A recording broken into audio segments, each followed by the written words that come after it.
మనకు తెలిసింది అన్య భాషలు అని అంటేనే మనకు టకాని మన కళ్ళెదుటకు మనకు గుర్తొచ్చేది ఏం గుర్తొస్తుందని అంటే చర్చిలో ఆరాధన టైంలో చేతులెత్తి మాట్లాడడము, అదే మనకు గుర్తొస్తుంది. ఆరాధన అయిపోయిన తర్వాత భాషలు అయిపోతుంది, ఇంకా అంతే. లేదా ఇంట్లో ఉన్నప్పుడు ఎప్పుడన్నా ప్రార్థన చేసేటప్పుడు అలా మాట్లాడతారు, అదేనని మనం అనుకుంటాం. కానీ అది చాలా పొరపాటు.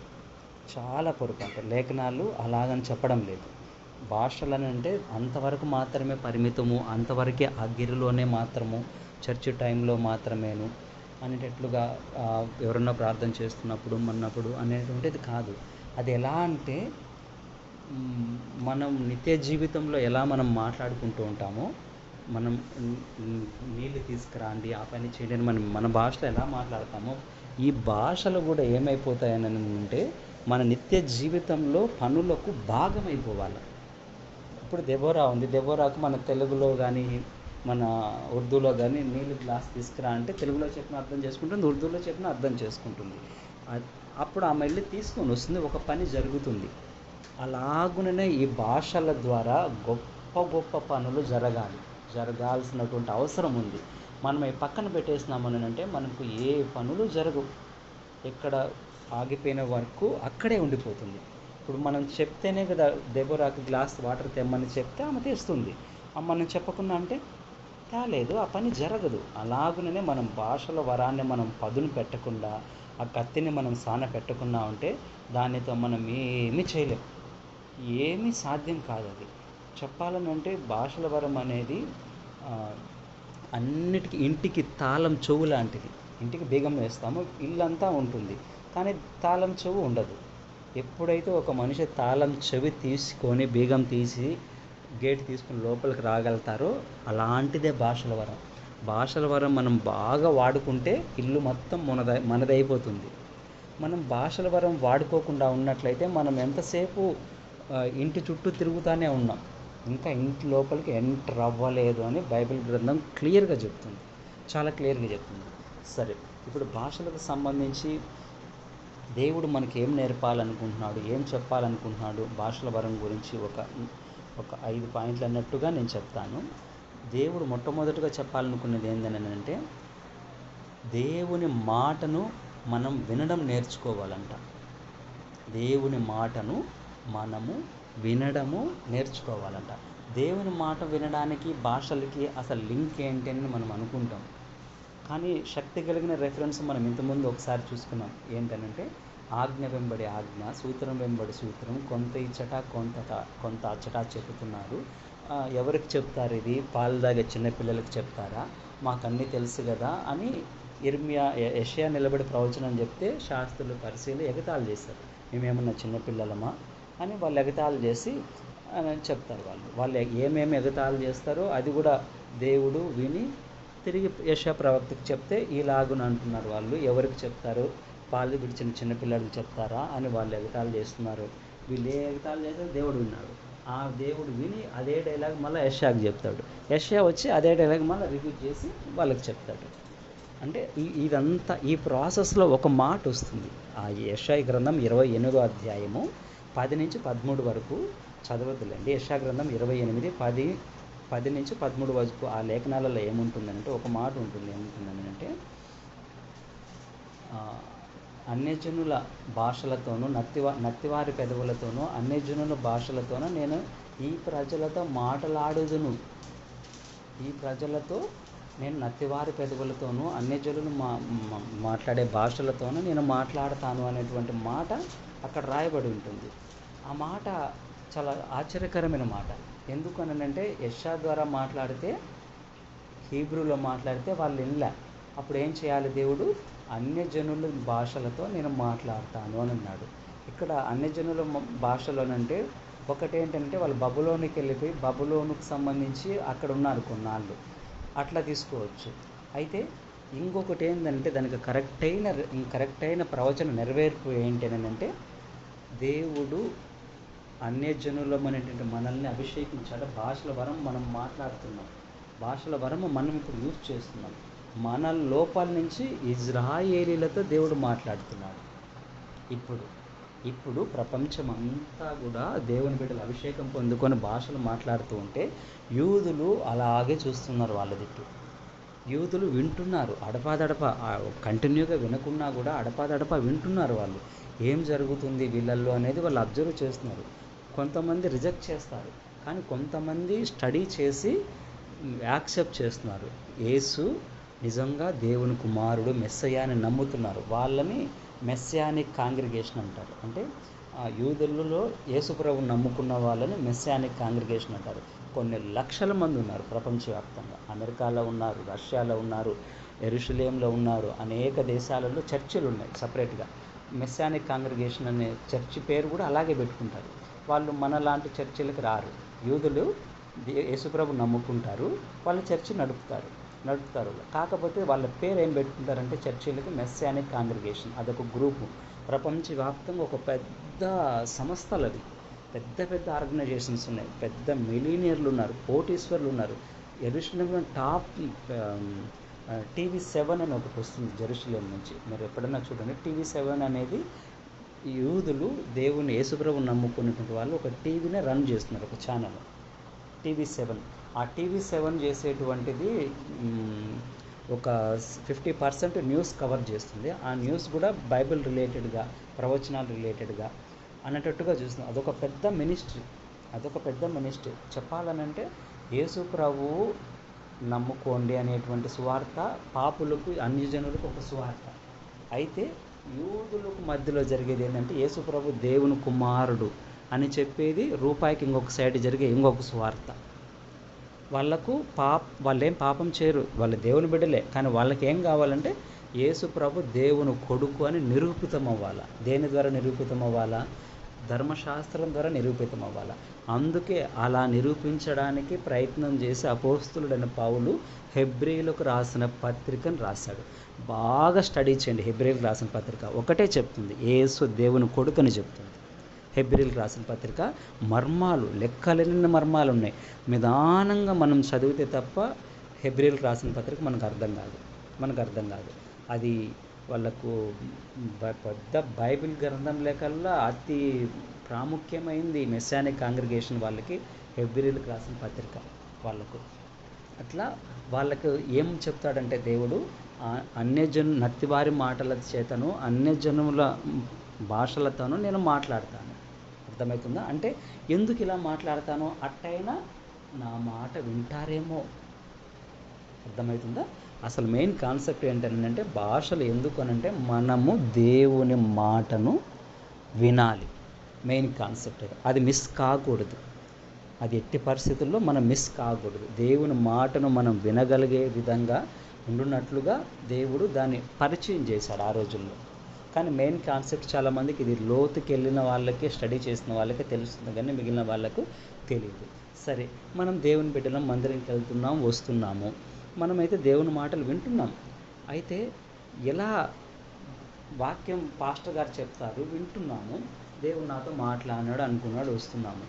అదొక్కటే కాదు మెథడు. స్వరం ఇప్పి నీతో మాట్లాడతాడు. ఆయన నీ తండ్రి కాబట్టి ఆయన స్వరము నీకు వినిపిస్తాడు. నువ్వేం చేయాలో నీకు చెప్తాడు, ఎటు వెళ్ళాలో నీకు చెప్తాడు, ఎటు వెళ్ళకూడదో నీకు చెప్తాడు, ఏం చేయొచ్చో చెప్తాడు. ఒక తండ్రి కూతురుకు, కొడుకుకు ఎలాంటి గైడెన్స్ ఇస్తాడో, ఎలాంటి జాగ్రత్తలు చెప్తాడో అటువంటి జాగ్రత్తలు ఆయన ఖచ్చితంగా చెప్తాడు. అటువంటి స్వరాన్ని వినగలిగేటువంటి స్థితికి మనం చేరాలి. అటువంటి స్వరము మనం వినగలిగేటువంటి స్థితికి మనం చేరాల్సినటువంటి వారమే మనం ఉండాలి. ఇంకొకటి ఏంటంటే ఊరికి స్వరం వింటేనే సరిపోదు. వాళ్ళు యెషయా చెప్తున్నది వాళ్ళైతే వింటున్నారు, కానీ లోబడలేదు. వాళ్ళు ఎగతాళి చేశారు. ఫుల్ ఎగతాళి చేశారు. ఏమాత్రం లోబడలేదు. అందుకు దేవుడికి కోపం వస్తుంది. ఆ ఎగతాళి చేసే వాళ్ళంట, వాళ్ళ యెషయా గ్రంథం 28వ అధ్యాయంలో ఉంటుంది, వాళ్ళు ఫుల్ తాగి అంట ఆ ఫుడ్ తింటూ ఆ బల్లల మీదే వాంతి చేసుకుంటారంట. ఆ బల్లల మీదే వాంతి చేసుకొని వాళ్ళు ఎగతాళి చేసుకుంటూ ఉంటారంట. వాళ్ళు ఎగతాళి చేసుకుంటూ, ఏంది యెషయా ఇక్కడ రొంత చెప్తాడు వాక్యము, అక్కడ రొంత చెప్తాడు, అక్కడ కొద్ది కట్ చేస్తాడు, ఇక్కడికి వచ్చి ఆజ్ఞ వెంబడి ఆజ్ఞ చెప్పాడు, సూత్రం వెంబడి సూత్రము డిఫరెంట్గా చెప్తాడు, అర్థం కాకుండా మాట్లాడుతున్నాడు అని వాళ్ళు ఎగతాళి చేసి మాట్లాడతాడు. ఏ ఎగతాళి అయితే వాళ్ళు చేసి మాట్లాడారో అదే జరుగుతుంది వాళ్ళకి. ఏ ఎగతాళి అయితే వాళ్ళు చేశారో అదే ఎగతాళి జరిగింది. ఇంకొకటి ఏంటనంటే వీళ్ళు శిష్యులు అభిషేకం పొందుకున్నప్పుడు మొదటిసారి కూడా దేవుని ఆత్మ చేత మీరు మద్యం చేత మత్తులు కాకుండా దేవుని ఆత్మ చేత మీరు నింపబడి దేవుని ఆత్మ స్వాధీనమై ఉండండి. దేవుని ఆత్మ ఒకరికి వచ్చి నింపి స్వాధీనం చేసుకున్నప్పుడు తాగుడుబోతలు ఎలా ఊగుతారంటారో అలా ఊగుతారు.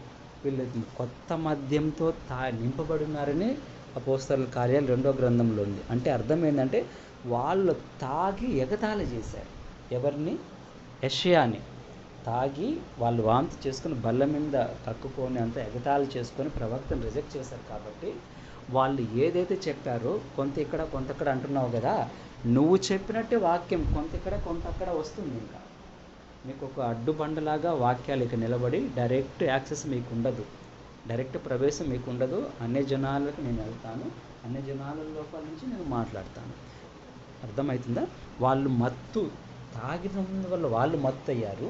కొత్త నిబంధనకు వచ్చేటప్పటికి దేవుని ఆత్మచేత శిష్యులు నింపబడి ఈ మత్తులోకి వచ్చినప్పుడు వాళ్ళ బిహేవియర్ చూస్తాం తాగుడుపోతేలా కనపడినారు. అదే సిమ్టమ్స్ని దేవుడు వాడాడు. వాళ్ళు ఏది యూజ్ చేశాడో అదే స్కేల్ని యూజ్ చేసి సర్వసత్యాన్ని దేవుని ఆత్మను లోకానికి రిలీజ్ చేశాడు. సర్వసత్యాన్ని మీరు బాగా ఆలోచన చేస్తే దావీదు సౌల్ రాజు మాకు రాజు కావాలని అడుగుతారు. ఫస్ట్ ఎవరు అడుగుతారు? దేవుడు అడగడు, వీళ్ళు అడుగుతారు. వాళ్ళు అడిగిన దానికి వాళ్ళకే పెడతాడు. బాగా ఆలోచన చేసుకుంటే ఏదైతే చేస్తారో వాళ్ళు దాంట్లోకే వస్తాడు. కానీ దేవుడు ఏది చేయడు. మొదటి నుంచి బాగా థింక్ చేస్తే దేవుడు ఏది చేయడు. వాళ్ళు ఏది చేస్తే దాని లోపలికి దూరి దేవుడు చేస్తాడు. ఆయన ఎక్స్ట్రాగా ఏమి చేయడు. అదొక వేరే సబ్జెక్ట్ మనకు వద్దు. మనకి ఇది మనం నేర్చుకోవాల్సింది ఏంటంటే మనం అన్ని భాషలు మనకేం చెప్తున్నాయంటే దేవుని మాటను మనం వినాలి, లోబడాలి, స్వరం వినగలిగే వారమై ఉండాలి. ఇజ్రాయేల్లో తిరగబడినట్టుగా మనం తిరగబడి ఆయనకు కోపం తెప్పించకూడదు. ఎందుకంటే ఆయన వ్యక్తి కాబట్టి ఆయనకు మనం లోబడాల్సిందే. ఎట్టి పరిస్థితుల్లో సంపూర్ణంగా ఆయనకు లోబడినప్పుడు ఆయన మనల్ని చూసి సంతోషపడతాడు. మనం సగమే లోబడినప్పుడు సంతోషపడలేడు. యేసుప్రభు పూర్తిగా లోబడినాడు కాబట్టి ఈయన నా ప్రియకుమారుడు, ఈయన యందు నేను ఆనందిస్తున్నాడు అంటే అర్థం ఏంటి? యేసు ప్రభువు లాగా సంతోష పెట్టగలిగిన వ్యక్తి తండ్రి అయిన దేవుణ్ణి ఈ వరకు ఇంకా ఎవరు లేరు. యేసు ప్రభు ఎలాగున సంతోషపెట్టాడో, కన్నులలో ఏమి, మాటల్లో ఏమి, నడకలో ఏమి, ప్రవర్తనలో ఏమి, అంతట్లో యేసు ప్రభువు లాగా తండ్రి అనే దేవుణ్ణి సంతోషపెట్టగలిగిన వాళ్ళు ఎవరూ లేరు. మనం క్రైస్తవులం కాబట్టి యేసు ప్రభు తండ్రి అయిన దేవుణ్ణి ఎలాగను సంతోషపెట్టాడో మనము కూడా తండ్రిని సంతోషపెట్టాలి. ఆయన మాటకు లోబడాలి, ఆయనకు సంపూర్ణంగా విధేయత చూపించాలి. భాషల యొక్క ప్రధానమైనటువంటి ఉద్దేశము అదై ఉంటుంది. అది సరే. ఇప్పుడు ఇంకొక వాక్యం చూసుకున్నా. 2వ వాక్యం ఏంటంటే ఎందుకు భాషలు మన ద్వారా మనకి ఏం నేర్పించాలని దేవుడు అనుకుంటున్నాడు అని అంటే అర్థం ఏంటంటే వాక్యాన్ని ప్రకటించడానికి దేవుడు మనకు సామర్థ్యాన్ని, శక్తిని ఇస్తాడు. వాక్యాన్ని ప్రకటించడానికి దేవుడు మనకు సామర్థ్యాన్ని, శక్తిని ఇస్తాడు. ఇది 2వ అంశం. ఇది మనకు ఎక్కడ ఉంటుందని అంటే అపోస్తల కార్యాలు 2వ అధ్యాయం 3-4 వరకు. ఇవన్నీ మనకు తెలిసినట్టు ఏంటంటే ఆత్మ వాళ్ళకి వాక్శక్తి అనుగ్రహించిన కొలది. అపోస్తల కార్యాలు 2వ అధ్యాయము 3-4 వచనం. ఆత్మ వాళ్ళకి వాక్శక్తిని అనుగ్రహించిన కొలది వాళ్ళు మాట్లాడుతూ ఉన్నారు.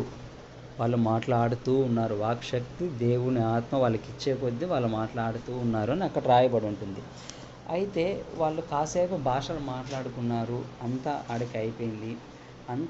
అయిపోయిన తర్వాత ఏమైందని అంటే సడన్గా ఒక్కసారి పేతురు ఏం చేశాడనంటే నిలబడి 2వ అధ్యాయం 14 వచనం. అయితే పేతురు లేచి బిగ్గరగా వారితో ఇట్లా నేను అపోస్తల కార్యాలు 2:14 ఏముంటుందంటే అయితే పేతురు లేచి బిగ్గరగా వారితో ఇట్లా నేను అంటే అంతటి వరకు భాషలు ఏదో చిన్నగా భాషలు గట్టిగా మాట్లాడుతున్నా అంతవరకు అట్లే ఉన్నారు. కానీ అంతటి వరకు మైక్ పట్టుకొని వాక్యం చెప్పలేదు. యేసు ప్రభు గురించి సాక్ష్యం చెప్పలేదు. అంతటి వరకు వాక్యం చెప్పలేదు. ఒక్కసారిగా ఏం జరిగింది పేతురికి? ఒక్కసారిగా ఏం జరిగింది అని అంటే నాలుకలు విభాగించబడ్డాయి.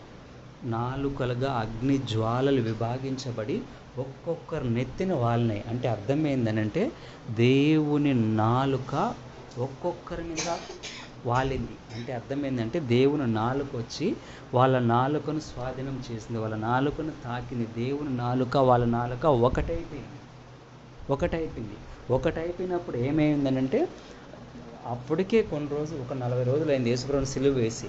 ఇప్పుడు నేను నిలబడితే నన్ను మాట్లాడితే పట్టుకొని లాక్కెళ్ళి చంపేస్తారని తెలుసు పేతురికి. తెలిసినా కూడా బిగ్గరగా మాట్లాడినాడు. నిలబడి ఆ రోజే కాదు, ఆ రోజు స్టార్ట్ అయ్యింది మాట్లాడుతూనే ఉన్నాడు పేతురు, మాట్లాడుతూనే ఉన్నాడు. ఎక్కడ ఆపకుండా, ఏమాత్రం భయపడకుండా. అటువంటి శక్తి ఎలా వచ్చింది? భాషలతో మాట్లాడినప్పుడు, మొదటిసారిగా ఆయన మాట్లాడినప్పుడు ఆ శక్తి వచ్చింది. దేవుని ఆత్మ నాలుగు రూపంలో ఆయన మీద వాలినప్పుడు ఆ శక్తి వచ్చింది. దీని గురించి ఎఫ్ఎస్సిలోకి రాసిన పత్రిక 6వ అధ్యాయం 20వ వచనం. ఎఫ్ఎస్సి 6:20. అందులో అపోస్తలుడైన పౌలు ఏమంటాడనంటే, నేను బాగా వాక్యం చెప్పగలిగేటట్లు నాకు దేవుడు వాక్శక్తి అనుగ్రహించినట్లు ప్రార్థించండి. చదవండి చేసిన వాళ్ళు దానిని గూర్చి నేను మాట్లాడవలసినట్టుగా ధైర్యంతో మాట్లాడుటకై వాక్శక్తి నాకు అనుగ్రహింపబడినట్లు నా నిమిత్తము పూర్ణమైన పట్టుదలతో విజ్ఞాపన చేయుచు మెలకువగా ఉంది. చాలు. అంటే వాక్శక్తి అనుగ్రహించబడినట్లు పేతురు అంతటి వాడే ఏమడుగుతున్నాడనంటే వాక్శక్తి ఉంటేనే వాళ్ళు మాట్లాడగలుగుతారు, లేకుంటే వాళ్ళు ఏమీ మాట్లాడలేరు. 2వ అధ్యాయంలో మనం గమనిస్తే దేవుని ఆత్మ వాళ్ళకు వాక్శక్తి ఇచ్చిన కొలది వాళ్ళు మాట్లాడారంట. అంటే అర్థం ఏంటనంటే పేతురికి ఒక ఇంతవరకు ఒక పరిమాణంలో ఇచ్చాడనుకోండి శక్తి. ఆయన ఆ ఇంత పరిమాణం బేస్ చేసుకొని కంటిన్యూగా ఒక 2 గంటలు 3 గంటల వరకు భాషలు మాట్లాడగలుగుతాడు. 2-3 గంటల వరకు మాట్లాడగలుగుతాడు. ఇంకొక శిష్యుడికి ఇంత పరిమాణం ఇచ్చాడనుకోండి, ఆయన ఎంత మాట్లాడతాడు? 5-6 గంటల భాషలు మాట్లాడతాడు. మనం పాత నిబంధన గ్రంథంలో గమనిస్తే దావీదు మహారాజు సౌలు పట్టుకోవడానికి వచ్చినప్పుడు, సమూయేలు దగ్గరకు వచ్చినప్పుడు అభిషేకం ఎందుకు వచ్చి ఆయన రాత్రి ఒక పగలు మాట్లాడుతూనే ఉన్నాడంట భాషలు. ఒక రాత్రి ఒక పగలు. అంటే అర్థమైంది వాక్శక్తికి పరిమాణం ఉంటుంది. నువ్వు ఇంత ఉంటే నువ్వు ఇంతే మాట్లాడగలుగుతావు, ఇంత ఉంటే ఇంతే మాట్లాడగలుగుతావు. నేను నాగపూర్ మీటింగ్కి వెళ్ళినప్పుడు ఫస్ట్ డే కాన్ఫరెన్స్కి వెళ్ళినప్పుడు మ్యాక్సిమం నేను గట్టిగా భాషలతో కూడా బయట ఎక్కడ మీటింగ్లో కూడా నేను మ్యాక్సిమం మాట్లాడను. అకార్డింగ్ టు లీడింగ్, నాకు దేవుని ఆత్మ లీడింగ్ ఇస్తేనే నేను మాట్లాడగలుగుతాను. అక్కడ అలెక్సన్ ఫస్ట్ వాక్యం తీసుకున్నాడు. అది ప్రాఫిటిక్ మెసేజ్. అర్థమవుతుంది ఎవరు ఏ వాక్యం చెప్తున్నారో నాకు అర్థమవుతుంది. అది ప్రవచనాత్మక సందేశం. అది అనేకులకు తాకింది, నన్ను కూడా తాకింది. ప్రాఫిటిక్ మెసేజ్ అంటే దేవుడు ఇస్తాడు, డైరెక్ట్ దేవుడు స్వయంగా ఇస్తాడు అది వాళ్ళకు, ఈ సందేశం చెప్పమని. ఆ అవసరం కలిగే ప్రజలు వస్తారు. అది అర్థమైపోయింది నాకు. ఆ లాస్ట్ మూమెంట్లో అక్కడికి వెళ్ళి నిలబడినప్పుడు నేను భాషలు మాట్లాడాలని నేను అనుకోలేదు. నేను అలా చేతుల పైకి ఎత్తినప్పుడు ఏం జరిగిందనంటే, విపరీతంగా నాకు వాక్శక్తిని దేవుడు ఇచ్చాడు. ఎంతమందిని డామినేట్ చేసి మొత్తం పెద్ద వాయిస్ వచ్చేసింది నాకు. నేను మాట్లాడాలనుకోలేదు, పెద్ద వాయిస్ వచ్చేసింది, గట్టిగా మాట్లాడేస్తున్నా. అలా ఎంతసేపు మాట్లాడానంటే దగ్గర ఒక 4.5 minutes 5 minutes వరకు మాట్లాడినా. నేను మాట్లాడినటువంటి భాష అక్కడ అందరినీ డామినేట్ చేసింది. ఎవరు అంత గట్టిగా మాట్లాడలేకపోయినారు. నేను అంత గట్టిగా మాట్లాడడం వల్ల అక్కడ ఒక కార్యం జరిగింది. అది నాగపూర్. నేను ఫస్ట్ నాగపూర్కి వెళ్ళే మూమెంట్లో కూడా నాకు క్లియర్గా దర్శనంలో నాకు ఒక పెద్ద పాములు కనిపించినాయి. నాగపూర్ అనేది ఒక పెద్ద పాములు నాకు కనిపించినాయి. ఇంకొకటి ఏంటంటే, ఒకసారి నేను ఫ్యాషన్ జావా తెలుసు కదా, ఫ్యాషన్ జావా శిష్యులు ఇద్దరు హైదరాబాద్కి అప్పుడు వచ్చినప్పుడు నేను వెళ్ళినప్పుడు పూణేకి సంబంధించిన ఒక అబ్బాయి నేను పక్కన కూర్చొని ఉన్నాను. నేను నాగపూర్కి సంబంధించిన అబ్బాయి. ఆ అబ్బాయి నేను పక్కన కూర్చొని అంటే సడన్గా ఆ పిల్లోని లేపాడు ఆయన, ఇజ్రాయెల్ మాథ్యూ ప్రవక్త. ఆయన లేపి నాకెందుకు స్నేక్స్, పాములు ఎక్కువ కనిపిస్తున్నాయి, ఎక్కువ పెద్ద పాములు, తలలు ఎక్కువగా ఉండే పాములు కనిపిస్తున్నాయి, ఎక్కడి నుంచి వచ్చావు నువ్వు అని అన్నారు. నాగపూర్ అని అన్నాడు. అసలు నాగపూర్ కూడా ఎలా ఉందని అంటే, అది మనం ఇలా రోడ్డు వెళ్తాం కదా, అడవి మనకు సెంట్రల్ సిటీలోని అడవి ఉంది, ఒక భయంకరమైన అడవి ఉంది. అడవి చెట్లపాటి చెట్లు ఉన్నాయి, సిటీ పాటి సిటీ ఉంది. నాకు చాలా విచిత్రం అనిపించింది ఆ ఊరు చూస్తాను, అంతా టెంపుల్స్ అన్నీ విచిత్రంగా. అందుకు ఒక 5 నిమిషాలు గట్టిగా నేను మాట్లాడడం వల్ల అక్కడ ఏం జరిగిందంటే ఆత్మకార్యం బలంగా జరిగింది. ఎక్కడైనా సరే ఒక గొప్ప కార్యం జరగాలని అంటే భాషలు మాట్లాడితేనే జరుగుతాయి, కానీ లేకుంటే జరగవు. ఇప్పుడు దేవుని ఆత్మ వచ్చినప్పటికీ పేతురు నిలబడి వాక్యం చెప్పగలుగుతున్నాడు. తర్వాత పాస్టర్గా మైక్ తీసుకొని ఆ రోజు మాట్లాడినాడు. అంతటికి ముందు ఏం జరిగింది, వాళ్ళ భాషలు మాట్లాడి ఆగి తర్వాత వీళ్ళు యూదులతో మాట్లాడటము, తర్వాత వాళ్ళు 3000 మంది రక్షణ పొందుతున్నారు. అంతకుముందు భాషలు మాట్లాడినాడు ఆయన. భాషలు మాట్లాడితేనే ఆ 3000 మంది రక్షణ పొందుతున్నారు, లేకుంటే కాదది. కానీ ఈ టాపిక్ ఏంటంటే వాక్యాన్ని చెప్పగలగాలి, మనము ధైర్యంగా నిలబడి చెప్పగలగాలి అని అంటే మనకు దేవుని ఆత్మ యొక్క వాక్శక్తి అనుగ్రహించబడితేనే మనము వాక్యాన్ని ప్రకటించగలుగుతాం. లేకుంటే మనం వాక్యాన్ని ఏమాత్రము ప్రకటించలేము. అపోస్తలుడైన పౌలు అంతటి వాడికే మరలా ఆ వాక్శక్తి అవసరమైంది, మనకు కూడా అవసరం. కాబట్టి మనం వాక్శక్తి అనుగ్రహించబడినట్టుగా వాక్శక్తి కలిగి మనం వాక్యం చెప్పాలి. లేకన్నా అంటే మనం చెప్పే వాక్యాన్ని ప్రజలు చెప్పలేము, ధైర్యం చాలదు, చెప్పినా కూడా ప్రజలకు ఏమని ఉంటారు, కానీ నిజమైన మార్పు జరగదు. ఎప్పుడైతే మనం వాక్శక్తిని ఇంత ఎక్కువ, నేనైతే కొద్ది పరిమాణం తీసుకొని నేను చెప్తున్నా దేవుని సన్నిధిలో, కానీ ఎక్కువ విజికే ఫ్రాన్సిస్ ఉన్నాడు, ఒక వాక్యం చెప్పాలంటే ఆయన 3 గంటలు దగ్గర ప్రార్థనలో భాషలే మాట్లాడతాడంట, ప్రార్థన కాదు. 1 గంట నార్మల్ భాషలు వెళ్తాయంట ఆయన, 1 గంట నార్మల్గా భాషలు వెళ్తాయంట. 2వ గంటకు అడుగు పెడతాడు. 2వ గంటకు అడుగు పెట్టినప్పుడు ఆయన ఆత్మకు దేవుని ఆత్మ కనెక్షన్ అవుతుంది, ఫ్లో స్టార్ట్ అవుతుంది. అభిషేకం ఆయనలో పోయడము, అభిషేకం ఆయన మీదకి రావడం, దిగడము, ఒక నీళ్లు జలపాతంలాగా పారుతున్నట్టుగా వాళ్ళ హృదయంలో పోయబడడం స్టార్ట్ అవుతుంది. ఇంకా అక్కడి నుంచి స్టార్ట్ అవుతుంది. ముందు మాట్లాడిన 1 గంట భాషలు మామూలుగా మైండ్ ఒక రకంగా ఇక్కడే ఉంటుంది, మాట్లాడుతూనే ఉంటారు, అట్లే ఉంటుంది. కానీ 1 గంట తర్వాత 2వ గంటలోకి స్టార్ట్ అయినప్పుడు దేవుని ఆత్మ కనెక్ట్ అయినప్పుడు ఏమవుతుందని అంటే తర్వాత దేవుడు ఏం ప్రార్థన చేయించాలా, ఎలాంటి వ్యక్తులు వస్తారు, ఎలాంటి సందేశం చేయాలా, లేదా ఆయన ఆత్మను పరలోకంకి తీసుకెళ్ళడమా, తర్వాత జరుగుతాయి అవన్నీ. మనం అంతసేపు ఏం ఉండాలనంటే 3 గంటలు చేయాలి. దీనికి ఈ అనుభవం నాకు చాలా ఏళ్ళు నాకు లేదు. ఈ అనుభవం నాకు కొన్ని నెలలకు ముందు నాకు ఇచ్చాడు. చెప్పాలనంటే కొన్ని నెలలకు ముందు నాకు ఇచ్చాడు ఈ ఎక్స్పీరియన్స్. కొన్ని నెలల కంటే లాస్ట్ ఇయర్ నుంచి కూడా నాకు ఈ అనుభవం నాకు ఇచ్చాడు. నేను వదినకు కూడా నేను చెప్పినాను, మీకు గుర్తుందో లేదు, మీరు నాన్ స్టాప్గా పని చేసుకుంటూనైనా సరే మీరు మాట్లాడుతూ ఉండండి, భాషలు మాట్లాడుతూ ఉండండి అని నేను చెప్తున్నా. ఎందుకనంటే నేను ఒక ప్రాబ్లం ఫేస్ చేసిన, ఒక సమస్య వచ్చింది నాకు.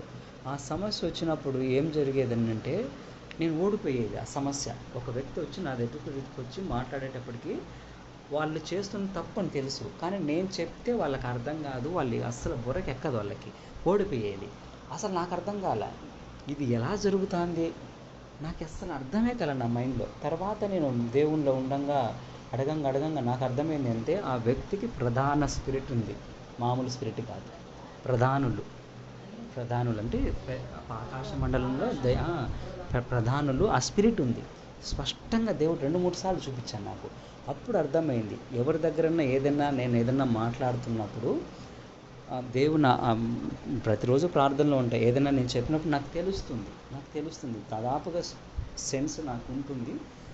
ప్రతిరోజు దేవుని ఏదో ఒక 2-3 ఆత్మకార్యాలు స్పిరిచువల్ సంబంధంగా నాకు అర్థమవుతుంది, తెలుస్తుంది, దేవుడు చూపిస్తూ అంటాడు నాకు. ఆ వ్యక్తి వచ్చి నిలబడినప్పుడు నేను ఓడిపోతా, నాకు అర్థం కాదు అసలు. వాళ్ళు ఫుల్ రాంగ్ వెళ్ళిపోయినా నేను కరెక్ట్గా ఉన్నా కూడా నాకు అర్థం కాదు, నేను ఎందుకు ఆ వ్యక్తి దగ్గర నేను నా మాట చెల్లడం లేదు, నేను మంచి మాటలు చెప్తున్నా, నా సజెషన్ వాళ్ళు ఎందుకు తీసుకోవడం లేదు, ఎందుకు వ్యతిరేకంగా రాంగ్గా వెళ్ళిపోతున్నారు, అర్థం కాల. అప్పుడు దేవుడు స్పష్టంగా చూపించాడు. వాళ్ళు కూడా నన్ను బాధించడం కూడా చేసేవాళ్ళు, బాధ పెట్టేవాళ్ళు కూడా. అప్పుడు అర్థమైపోయింది, ఇది ప్రధాన స్పిరిట్ అని నాకు అర్థమైపోయింది. తర్వాత ప్రైవేట్ భాషలతో స్టార్ట్ చేసిన. భాషలో డోర్ లాక్ చేసుకొని స్టార్ట్ చేస్తే మధ్యాహ్నం 12 గంటలుగా స్టార్ట్ చేస్తే ఈవినింగ్ 6 వరకు వెళ్ళేది. అంతవరకు నాన్ స్టాప్గా 12:30 నుంచి 6 వరకు భాషలే.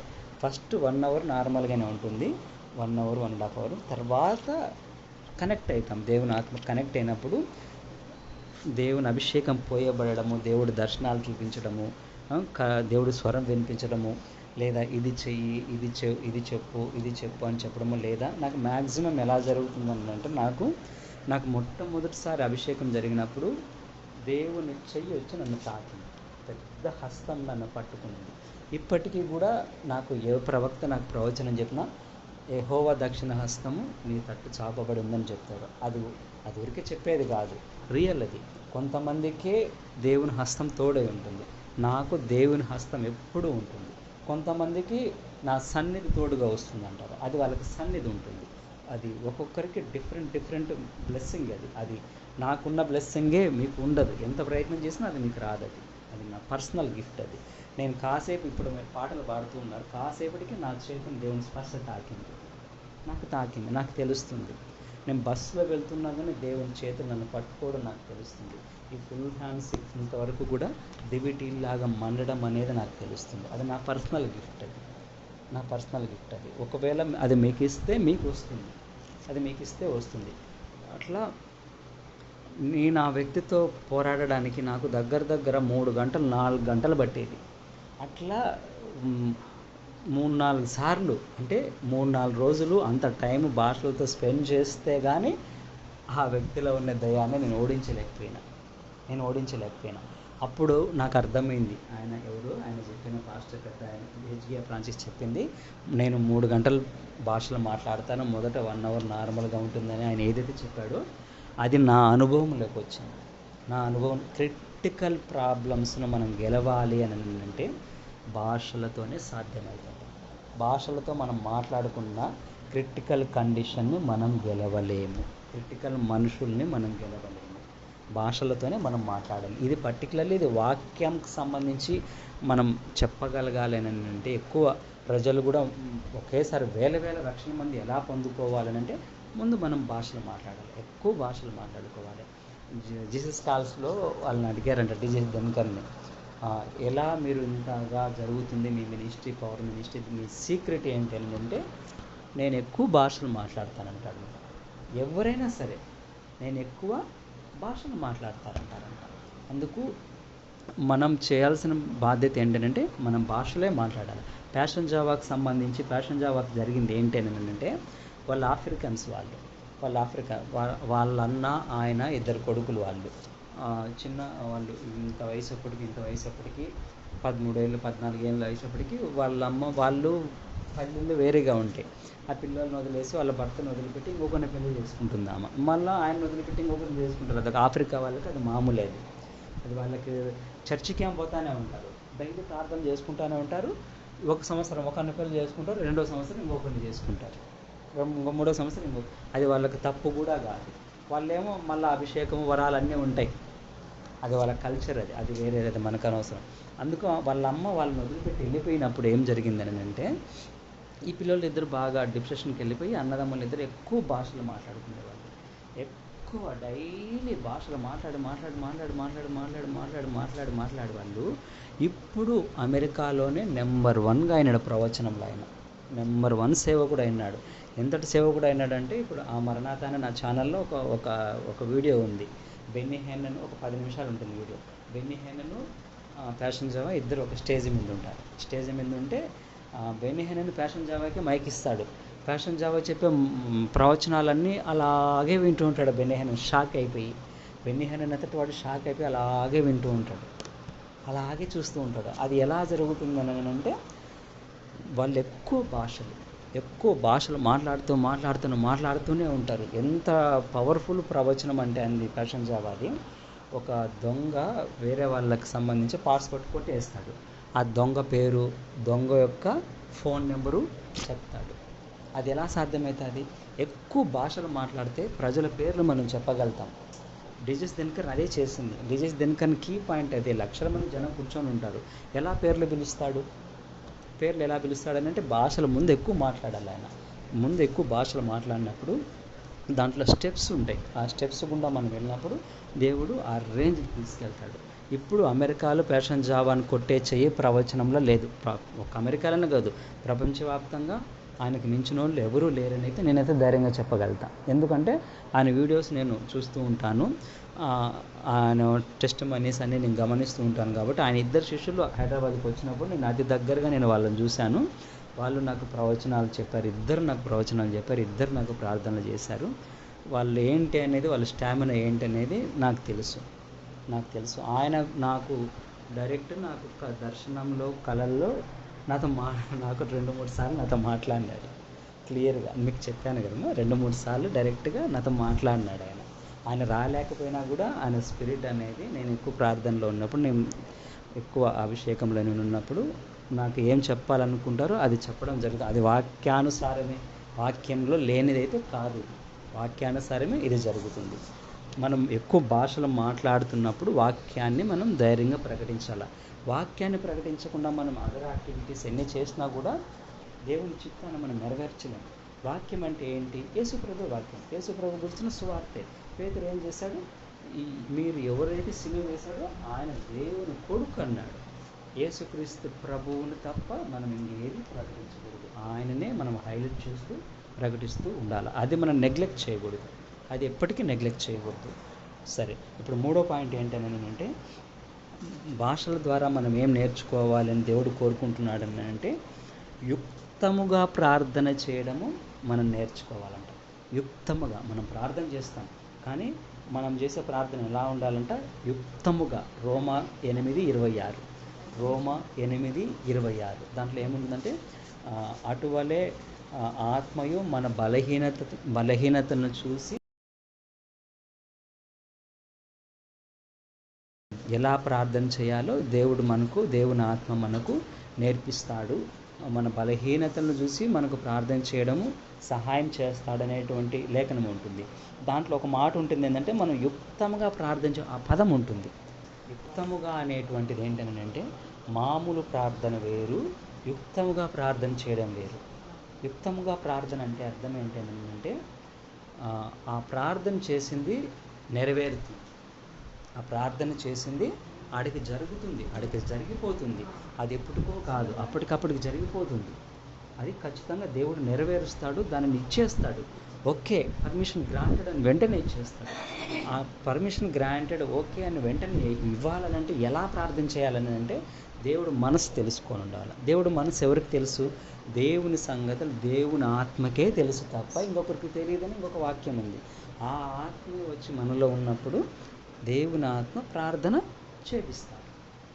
చేపిస్తాడు. అంటే ఇప్పుడు మామూలుగా మనం చేసే ప్రార్థన అనేది ఒక లెవెల్కే ఉంది, కానీ దేవుని ఆత్మ వచ్చి మనలోకి వచ్చి ప్రార్థన చేయించడం అనేది ఇంకొక లెవెల్కి తీసుకెళ్తుంది. ఇది నాకు లాస్ట్ ఇయర్గా దేవుడు నాకు చూపిస్తున్నాడు. కాబట్టి నేను ఎక్కువ టంగ్స్ మీద నేను ఫోకస్ చేస్తున్నాను. ఎక్కువ ప్రార్థనలు కూడా నేను టంగ్స్లోనే ఎక్కువ మ్యాక్సిమం భాషల పైన నేను ఎక్కువ ఇంట్లో మామూలుగా కూడా నేను భాషలతో చూసుకున్నాను. ఎందుకంటే దాని రిజల్ట్ను నేను చూస్తున్నాను. ఎందుకు నేను చూస్తున్నాను అని అంటే మన చుట్టూ స్పిరిచువల్ ప్రపంచం ఉంటుంది, ఆత్మీయ లోకం మన చుట్టూ ఉంటుంది. కాబట్టి మనం భాషలతోనే ప్రార్థన చేయడం అనేది మనం నేర్చుకోవాలి. ఇప్పుడు ఇంకొకటి ఏంటంటే రోమీయులకు రాసిన పత్రిక 8:26 ఏముంటుందంటే మన బలహీనతలు అంటే అర్థం ఏంటంటే దేవుని ఆత్మ ఎవరి గురించి ప్రార్థన చేస్తున్నాడు? మన గురించి, మన బలహీనతలు, మన పక్షాన, మన గురించి. అంటే ఇవి పర్సనల్ ప్రేయర్స్. మన పర్సనల్ ప్రేయర్లకు సంబంధించి దేవుని ఆత్మ ప్రార్థన చేయించడం అనేది జరుగుతుంది. సరే, ఇప్పుడు మన పర్సనల్ ప్రేయర్లు కాకుండా ఇతరుల గురించి కూడా మనం ప్రార్థన చేయాలి. ఇతరుల గురించి ఎలా మనం ప్రార్థన చేయాలా అని అంటున్నామనంటే ఒక వ్యక్తి వస్తాడు ప్రార్థన చేయమని ఒక వ్యక్తి మన దగ్గరకు వచ్చినప్పుడు మనం ఏం చేయాలని అంటే ఆ వ్యక్తిని నిలబెట్టి దగ్గరకు వచ్చి కాసేపు కళ్ళు మూసుకొని మనకి దేవుడు ఇచ్చినటువంటి భాషలలోనే ప్రార్థన చేయాలి. ప్రభువా ఈమెకున్న కాలు నొప్పిని తీసేయండి అని అనుకుంటాను కదా. అదే నా మనసులో అనుకోవాలా, కానీ భాషలోకి వెళ్ళాలి. భాషలోకి వెళ్ళిపోయి మనం మాట్లాడాలి. మనం భాషలోకి వెళ్ళిపోయి నీకేం అవసరతలు ఉందో అది నేను చెప్పుకుంటూ దాన్నే కాసేపు చెప్పుకుంటూ పోయినప్పుడు ఏమవుతుందంటే అది కనెక్ట్ అవుతుంది, దేవుని ఆత్మకు కనెక్ట్ అవుతుంది. కనెక్ట్ అయినప్పుడు ఇప్పుడు ఏమవుతుందనంటే ఆటోమేటిక్గా రైలు పట్టాల మీదకి ఎక్కేస్తుంది. రైలు పట్టాల మీదకి ఎక్కినప్పుడు ఏమవుతుందంటే నీ ప్రార్థన కంప్లీట్ అయినాక ఇంకొకరికి వస్తారు కదా, ఇంకొకరికి వచ్చినప్పటికీ దేవుని ఆత్మే ప్రార్థన చేస్తాడు వాళ్ళకి. వాళ్ళ అవసరతలు ఏమైంది, వాళ్ళు మనకు చెప్పాల్సిన అవసరంలా, మనం వాళ్ళకి చెప్పాల్సిన అవసరంలా. దేవుని ఆత్మ కరెక్ట్గా భాషలను కరెక్ట్గా ప్రార్థన చేస్తాడు. కాసేపటికి మనం అట్లాగా అదే వ్యక్తి దగ్గర అలాగే నిలబడిపోయి మనం వెయిట్ చేసినప్పుడు ఏం జరుగుతుందంటే మనం ఏదైతే భాషల్లో ప్రార్థన చేసినామో దేవుడు దానికి అర్థం కూడా చెప్తాడు. కానీ కొంతమంది భాషలలోనే ప్రార్థన చేసి టక్కాని ఇంకొక దగ్గరికి జంప్ అయిపోతారు. అది వాళ్ళ ఇష్టం. నిలబడి ప్రార్థన చేసేవాళ్ళు వెయిట్ చేసి అనువాదము పొందుకొని, ట్రాన్స్లేషన్ పొందుకొని, అర్థం చెప్పి అవతల వ్యక్తి కన్నా వెళ్ళచ్చు. అది వాళ్ళ ఇష్టం. వాళ్ళ నడిపింపుని బట్టి వాళ్ళు చేస్తారు. కానీ వెయిట్ చేస్తే మాత్రము నువ్వు ఏ భాషలో అయితే ప్రార్థన చేస్తావు దానికి అర్థం కూడా చెప్తావు. వెయిట్ చేయాలి. ఎంతసేపు వెయిట్ చేయాలని అంటే దానికి ముందు ఆ వ్యక్తి దగ్గర వెయిట్ చేయడము కన్నా కూడా మనం ప్రార్థనా గదిలో మనం ప్రాక్టీస్ చేయాలి. ఏం ప్రాక్టీస్ చేయాలి? మనం భాషలు మాట్లాడినప్పుడు దీనికి అర్థం చెప్పండి ప్రభు అని దేవుణ్ణి మనం అడగాలి. దేవునితో మనం మాట్లాడుతున్నప్పుడు వెయిట్ చేసినప్పుడు దేవుడు అక్కడ నేర్పిస్తాడు, పర్సనల్గా మనకు ముందు నేర్పిస్తాడు. అక్కడ ప్రార్థనా గదిలో మనం అక్కడ సక్సెస్ అయినప్పుడు ఒక వ్యక్తి ఎదుట మనం నిలబడినప్పుడు భాషలతో మనం ఒక రెండు నిమిషమైనా సరే చేస్తాం ప్రార్థన. దాని అర్థం ఏందని మనం చెప్పినప్పుడు ఈజీగా మనం చెప్తాం. అప్పుడు ఏమవుతుంది, అది అనువాదము ఏమవుతుంది, ముందు భాషలు మాట్లాడతాము, మళ్ళీ అనువాదం అర్థం చెప్తాము. దాని అర్థం ఏంటి? ప్రవచనం. ఫైనల్ అది వచ్చేటప్పటికి ప్రవచనం అయిపోతుంది. అదే ప్రవచనం, ఇంకేమీ కాదు. ప్రవచనం అంటే భాషలకు అనువాదము, భాషలు మాట్లాడడం, దానికి అనువదించడమే ప్రవచనం. అంతకుమించి వేరేదేం కాదు. ప్రజలకు మనం ప్రార్థన చేయాలి. మన గురించి మనం ప్రార్థన దేవుని ఆత్మ సహాయం తీసుకొని చేయడంలో దేవుని ఆత్మ భాషల ద్వారా ప్రార్థన చేపిస్తాడు. ఇదే నాకు పర్సనల్గా చాలాసార్లు నా పర్సనల్ విషయాలకు సంబంధించి దేవుడు భాషలకు సహాయం చేశాడు. ఇప్పుడు ఇతరుల గురించి ఏంటనంటే యేసు ప్రభువుకు ఒక ఉదాహరణ ఉంది. ఏంటనంటే లాజరు చనిపోతాడు. లాజరు చనిపోయినప్పుడు ఏం జరుగుతుందంటే యోహాను సువార్త 11వ అధ్యాయం 33వ వచనము. యోహాను సువార్త 11వ అధ్యాయం 33వ వచనము ఏముంటుందనంటే యేసు ఆత్మలో మూలుగుచ్చు.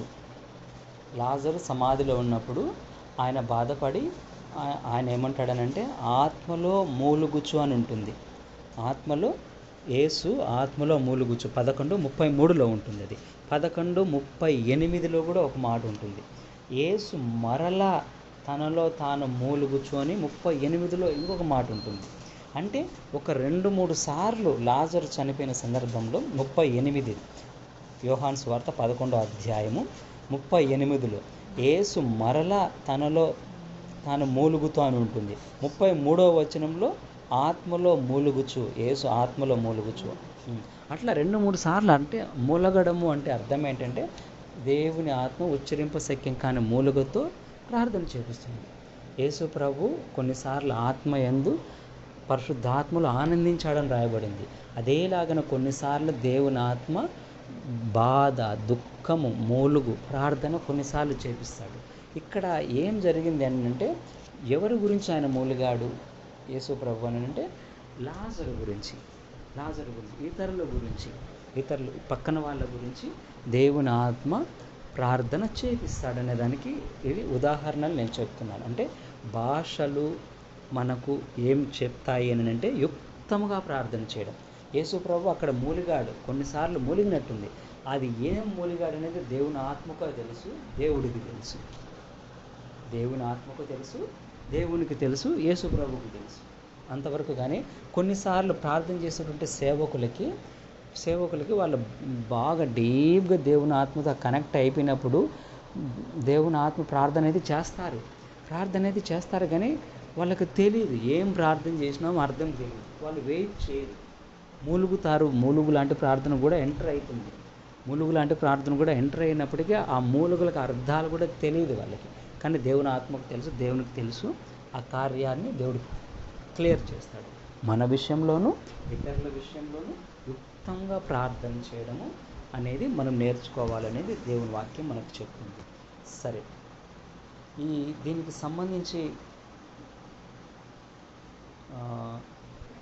ఇంకొకటి నాలుగో అంశం ఏంటంటే దేవుని ఆత్మ మనకు ఏమి నేర్పిస్తాడు అని అంటే భాషల వరం పర్టికులర్లీ భాషల వరం ద్వారా మనకి ఏమి నేర్పిస్తారనంటే దురాత్మలతో పోరాడడం మనకు నేర్పిస్తాడు. దురాత్మలతో పోరాడడము మనకు నేర్పిస్తాడు. ఇది ఎఫెసీయులకు రాసిన పత్రిక 6వ అధ్యాయం 12వ వచనం. ఎఫెసీయులకు రాసిన పత్రిక 6వ అధ్యాయం 12వ వచనం. అందులో ఏముంటుందని అంటే మీరు పోరాడేది శరీరాలతో కాదు కానీ అని చెబుతూనే మీరు లోకనాథులతోనూ ఒక మాట ఉంటుంది. లోకనాథులు అంటే అర్థం ఏంటి అని అంటే ప్రస్తుతం ఈ లోకంలో దేవుళ్ళుగా పూజించబడుతూ చలామణి అవుతున్నటువంటి దేవుళ్ళు. ఒక దేశానికి ఒక దేవుడు ప్రధానంగా ఉంటాడు. అట్లా ఒక్కొక్క దేశాలకు ఒక్కొక్క ఉంటాడంటే వాళ్ళు లోకనాథులు, వాళ్ళు అంటే భూమికి సంబంధించిన వాళ్ళు. అదేవిధంగానే అదే వచనంలోనే అటు పైన ఆకాశం దురాత్మలు అంటే అర్థం ఏంటంటే ఇటు భూలోకంలో ఉండే దయ్యాలతో అటు పైనుండే దయ్యాలతో పోరాటాలు, రెండు పోరాటాలు మనం చేయాల్సినటువంటి వారమై ఉంటున్నాం. అయితే ఈ పోరాటాలలో దేవుని ఆత్మ మనకు భాషల ద్వారా మనకు ఎలా సహాయం చేస్తుంది అనేది మనం తీసుకున్నట్లయితే మనకు కావాల్సింది ఏంటంటే సర్వాంగ కవచం అనేది మనకు తెలుస్తుంది. సర్వాంగ కవచం అనేది ఎఫెసీ రాసిన పత్రిక 6వ అధ్యాయం 13 నుంచి 18 వరకు. ఎఫెసీ 6:13 నుంచి 18 వరకు. ఆ సర్వాంగ కవచం గురించి మనం ఒక్కసారి ఆలోచన చేసుకుంటే ఒకసారి ఈయన పాలెంగిచో జర్మనీకి వెళ్తాడు. ఆయన జర్మనీకి పాలెంగిచో వెళ్ళినప్పుడు మనకు తెలుసు ఆయన రూమ్లోకి డైరెక్ట్ సైతాను కనిపించడము అంతా చేయడము. ఆయన కూడా అది పోదు. ఆయనకేమో తలకేమో రక్షణ శిరస్నానం ఉంది, ఆయనకేమో నీతి అనే సత్యం అనే దట్టి ఉంది, సమాధానం అనే సిద్ధ మనసు అనే జోళ్ళు ఉన్నాయి, అంతా ఉంది. కానీ ఈ సర్వాంగ కవచంలో ఏం లేదు ఆయనకి. బాగా ఆలోచన చేస్తే 2 మిస్ అవుతాయి ఆయనకి. ఏం మిస్ అవుతాయంటే ఒక చేతిలో విశ్వాసం అనే డాలు ఉండాలి, ఇంకొక చేతిలో ఆత్మ ఖడ్గం ఉండాలి. ప్రభువా ఇది పోలేదని ప్రార్థన అయితే చేస్తూనే ఉన్నాడు. లాస్ట్ అది నవ్వుతూనే ఉంటుందంట సైతాన్ ఆయన చూసి. కానీ కన్నీళ్ళతో యేసు ప్రభువుని అన్నప్పుడు నిదానంగా దేవుడు ఒక మాట అన్నాడంట, అపవాదన ఎదురించడం. అప్పుడు వాడు మీ ఎదురుండి పారిపోవనంటే ప్రభువా వాడు పోవడం లేదంటే వాడు అలాగే నటిస్తాడు. నువ్వు వాక్యాన్ని గట్టిగా పట్టుకో, నమ్ము, గట్టిగా పట్టుకో. అంటే అర్థం ఏంటనంటే వాక్యాన్ని గట్టిగా పట్టుకోవాలి. విశ్వాసం ఏంటి? విశ్వాసం అది ఫేక్, అబద్ధం. వాడు నేను పోను, అబద్ధం, నిన్ను చంపేస్తానని నన్ను ఛాలెంజ్ చేస్తుంటుంది ఒక పక్క. కానీ అది అబద్ధం. మనం చేయాల్సింది విశ్వాసం అనే డాలు. ఆ కొన్ని గంటలు పాలెంగిచోకి చేతిలో విశ్వాసం అనే డాలు లేదు, వాక్యం అనే ఖడ్గం లేదు. వాక్య ఖడ్గం దేవుడు స్వరం ఇచ్చి పరిశుద్ధాత్మ దేవుడు అని చేతికి ఇచ్చేంతటి వరకు కూడా ఏం లేవు. కానీ రక్షణ అనే శిరస్నానం ఉండింది, సత్యమైన దట్టి ఉండింది, అన్ని అవయవాలు ఉన్నాయి. ఈ సర్వాంగ కవచంలో ఈ 2 మిస్ అయినాయి ఆయనకి. ఈ 2 మిస్ అయినాయి కాబట్టి మనం ఏం చేయాలనంటే మనం పోరాడేటప్పటికీ దురాత్మలతో మనం పోరాడేటప్పటికీ సర్వాంగ కవచం అనేది ఉందా లేదా అనేది ఒక్కసారి మనల్ని చెక్ చేసుకోవాలి. మనల్ని మనము నిదానంగా అయినా సరే చెక్ చేసుకోవాలి. ఒక స్పిరిట్ మనమేమో ఎదుటికి వెళ్ళి వాళ్ళకు ప్రార్థన చేయాల్సిన అవసరం ఏమి ఉండదు. మనము క్రైస్తవులము కాబట్టి, దేవుని బిడ్డలం కాబట్టి ఆటోమేటిక్గా దయ్యాలు మనల్ని దాడి చేస్తూ ఉంటాయి. అది కామన్, అంతే. ఆదామవ్వలను దేవుడు చేశాడు. పాపం 2 మనుషులే వాళ్ళిద్దరిని కూడా సాతాను వదలలేదు. ఎందుకు అంటే అది వాళ్ళ పని. ఒకవేళ దయ్యాలు మన దగ్గరికి రావడం లేదు అని అంటే, మనల్ని శోధించడం లేదు అంటే అర్థం ఏంటంటే మనం దేవుని బిడ్డలం కాదని అర్థం. ఒక్క మాటలో చెప్పాలంటే అవి శోధనలు వస్తేనే, అవి మనల్ని గేలుకుతూ ఉంటేనే మనం దేవుని బిడ్డలమని అర్థం. అవి రాలేదు అంటే మన దేవుని బిడ్డలం కాదని అర్థం. దయ్యాలు ఎందుకు వస్తున్నాయి నా దగ్గరికి, ఎందుకు నాకు కనిపిస్తున్నాయి, ఎందుకు నా మీద దాడి చేస్తున్నాయి అని అంటే మనం దేవుని బిడ్డలం కాబట్టి అవి మన మీదకి వస్తున్నాయి. దేవుని బిడ్డలం కాబట్టి వస్తున్నాయి. అవి రాకుండానే ఉన్నాయని అంటే దాని అర్థం ఏంటంటే మనం ఏదో మిస్టేక్ ఉన్నామని అర్థం. వాక్యం మనకి ఏం చెప్తుందని అంటే ఎఫ్ఎస్సి 1వ అధ్యాయము 17-18 వరకు. ఎఫ్ఎస్సి 1వ అధ్యాయము 17-18. అందులో ఏముంటుందనంటే, క్రీస్తునందు వినియోగపరిచిన బలాతిశయం అని ఉంటుంది. అంటే దేవుడంట యేసుక్రీస్తులో తన శక్తినంతా ధారపోసాడంట. యేసుక్రీస్తు శిలువకు సంబంధించి తన శక్తినంతా 18వ వచనంలో ఏముంటుందంటే, మన యందు తన శక్తి యొక్క అపరిమితమైన మహాత్యము ఎట్టిదో చూడబడని. అంటే అర్థం ఏంటంటే, దేవునికి ఉన్నంత శక్తి అంతా కూడా యేసు ప్రభు శిలువలో ఇచ్చాడు. ఆ శక్తి అంతా ఇప్పుడు మనలో ఉంటుందంట. మన ద్వారా మన శక్తిని మనం రివీల్ చేయాలి. మనము శక్తిని లోకానికి చూపించాలి. మనము అంతటి బలవంతులమై ఉండాలి. అంటే అపోస్తలుడైన పౌలు శక్తి కలిగిన రెఫరెన్స్ అది. దేవుడికి ఎంత శక్తి ఉందో ఆ బలాతిశయము శక్తి అంతటిని కూడా యేసు ప్రభువులో ఉంచాడు. యేసుక్రీస్తు సిలువలో ఉంచాడు. ఆ శక్తి అంతటిని యేసు సిలువలో నుంచి ఎక్కడ వచ్చిందంటే మనలో వచ్చాడు. 18 ఒక్కసారి చదవండి. 18. పూర్తి అర్థం. మరియు మీ మనోనేత్రములు వెలిగింపబడినందున ఆయన మిమ్మును పిలిచిన పిలుపు వల్లనైనా నిరీక్షణ ఎట్టిదో, పరిశుద్ధులలో ఆయన స్వాస్థ్యము యొక్క మహిమైశ్వర్యం ఎట్టిదో, ఆయన క్రీస్తునందు వినియోగపరిచిన బలాతిశయమును బట్టి విశ్వసించు మనయందు ఆయన చూపుచున్న తన శక్తి యొక్క అపరిమితమైన మహాత్మ్యం ఎట్టిదో. ఆ శక్తి ఎవరి యందు చూపిస్తాంది? విశ్వసించు మన యందు. ఆ శక్తి పరలోకంలో అక్కడ ఇక్కడ ఎక్కడ లేదు. ఎక్కడుంది? మన యందు. దేవుని శక్తి ఎంత ఉంటే అంత మనకి ఇచ్చేశాడు. అంటే విశ్వసించిన వాళ్ళకి అది పొందుకుంటారు. విశ్వసించిన వాళ్ళకి ఇప్పుడు ఆయన పాలెంగు ఏం చేసుకున్నాడు? విశ్వాసం ఉంచి ఆ డాలు పట్టుకున్నాడు. ఎప్పుడైతే తిరిగి దాన్ని ఎదిరించినాడో మళ్ళా కాసేపు నటించింది. కానీ మళ్ళా గట్టిగా విశ్వాసాన్ని పట్టుకొని మళ్ళా వాక్యాన్ని పట్టుకొని ఎప్పుడైతే పోరాడినాడో కాసేపటికి నాకు వేరే పని ఉంది, నేను మళ్ళా వస్తాను అని చెప్పి వెళ్ళిపోయింది. అందుకే చాలామంది గొప్ప సేవకులు ఏం చెప్తారనంటే, డైరెక్ట్ ఒకవేళ సైతానుగానే కనపడితే మీరు భయపడగాకండి, అస్సలే మాట్లాడగాకండి, వాడు ఏమైనా చేసుకొని గాక, మీరేం పట్టించుకోవద్దు. చాలామంది దైవ సేవకులు, పెద్ద దైవజనులు చెప్తున్నటువంటి మాట అది. ఎందుకంటే వాళ్ళు ఏమీ లేదు, వాడుకున్న ఆయుధం ఏంటంటే మన అపనమ్మిక, మన అవిశ్వాసం, మన భయం. అది అంతే. మనం కానీ ఎప్పుడైతే దేవుడి బలమంతా మన లోపల ఉంది, సాతానుని కింద మిమ్మల్ని శీఘ్రము తొక్కిస్తానన్న వాక్యం ఉంది, శీఘ్రంగా అదగదొక్కిస్తానని రాయబడింది క్లియర్గా. ఏది మీకు ఎంత మాత్రం హాని చేయదని రాయబడింది. మన తల వెంట్రుకలు కూడా అన్నీ లెక్కించబడినాయని రాయబడింది. కాబట్టి పూర్తిగా వాడు ఓడిపోయినవాడు. కాకపోతే అది నటిస్తాడు అంతవరకే. వాడు ఎంతవరకు నటిస్తాడు అంతవరకు మనం చోటు ఇవ్వకూడదు. వాటికి మనం తలుపులు వేసేసినామనంటే అది మన దగ్గరికి రాదు. లేదు, మనం ఏదన్నా వాడికి అవకాశం ఇస్తే వాడు చోటు తీసుకుంటాడు. అవకాశం ఇవ్వడాన్ని గురించి బెనిటా మేడం ఎక్సలెంట్గా చెప్పింది. దేవుడు ఆమెకి ఇచ్చిన దర్శనాన్ని ఎక్సలెంట్గా, చీటికి మాటికి సైతాన్ ఆమె దగ్గరకు వచ్చేదంట. బెనిటా మేడం దగ్గరికి, పాస్టర్ అమ్మ దగ్గరకు వచ్చేది, ఇబ్బంది పెట్టిపోయేదంట. ప్రభువా ఇది ఎలా జరుగుతుంది అని అడుగుతూ ఉంటే అప్పుడు చెప్పేది. అప్పుడు దేవుడు సడన్గా ఒక దర్శనం ఇచ్చినాడంట. సైతానికి పెళ్లి పత్రిక ఇచ్చినట్టుగా ఇచ్చి రా నువ్వు అని చెప్పి ఇస్తుందంట. ఈమె బెనిటా మేడం నిలబడి దయ్యం చూస్తుందంట. ఆ దయ్యం ఇంత చిన్న దయ్యం అంట, చిన్న పిల్ల దయ్యం అంట, పెద్ద దయ్యం కూడా కాదు, చిన్న పాపమే. చిన్న పాపానికి ఎప్పుడైతే ఆ పాపానికి ఇస్తుందో ఆ దయ్యం తీసుకొని సరే నేను వస్తాను, నాకు టైం చూసుకొని వస్తానని చెప్పి వెళ్ళిపోయిందంట. వెంటనే రాదు. టైం చూసుకొని కొన్నాళ్ళకి ఏమో ఆహ్వాన పత్రిక కార్డు, విజిటేషన్ కార్డు ఇచ్చింది కాబట్టి అది తీసుకునింది. అది వాళ్ళ దగ్గర ఉంది కాబట్టి అది వస్తుంది. ఆమె ఏమో మళ్ళా దయ్యం చేతిలో బాధింపబడుతూ ఉండేది. బాధలు పడుతూ ప్రభువా ఏంటి ప్రభా అని అంటే, నువ్వే ఆహ్వాన పత్రిక ఇచ్చినావు, నువ్వే రమ్మన్నావు. దయ్యం ఒక్కొక్కసారి దయ్యం బయటకు వచ్చినప్పుడు దయ్యం పో అంటే నేను ఎందుకు పోతాను, ఆమె పని చేస్తాంది, నేను పోను, ఆమె పని మానుకుంటే నేను పోతా, ఇట్లా ఉంటే వాళ్ళే చోటు ఇస్తారు.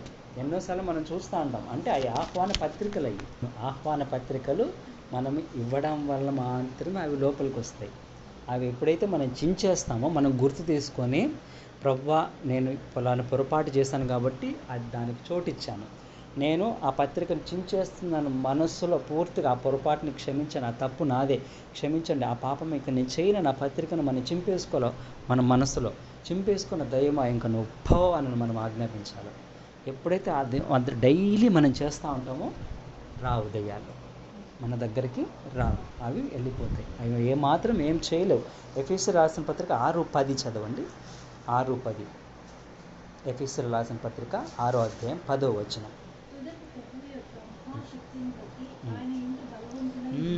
చిట్ట చివరకు మీరు ప్రభువు యొక్క మహాశక్తిని బట్టి ప్రభువునందు బలవంతులై ఉండి. మనం ఎప్పుడైతే బలవంతులై ఉంటామో అప్పుడు ఏం జరుగుతుందని అంటే, మనం ఇక్కడ నిలబడుకొని వాక్యం చెప్తూ ఉన్నామని ఒక్కసారిగా ప్రజెన్స్ రిలీజ్ అయినప్పుడు ఒక్కసారిగా బయటకు వచ్చేస్తారు అందరికీ. వాళ్ళు నేను ఆజ్ఞాపించకున్నప్పటికీ కూడా ఆ దయ్యాలు ఏమైతే అంటే వాళ్ళ లోపల నుంచి బయటకు వస్తాయి. ఎందుకు?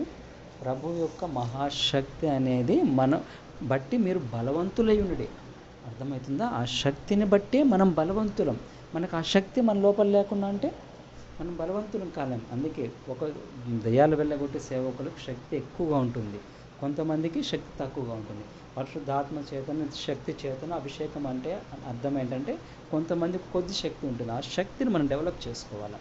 ఆ శక్తిని మనం ఎప్పుడైతే డెవలప్ చేసుకుంటూ ఉంటామో మనం ఈజీగా వెళ్ళగొట్టుకోగలుగుతాం. పర్టికులర్లీ కొన్ని వందల మంది దెయ్యాలనైనా సరే నిలబడుకొని మైక్ పట్టుకొని ఒక్క దెబ్బతో అన్నిటినీ వదలగొట్టచ్చు.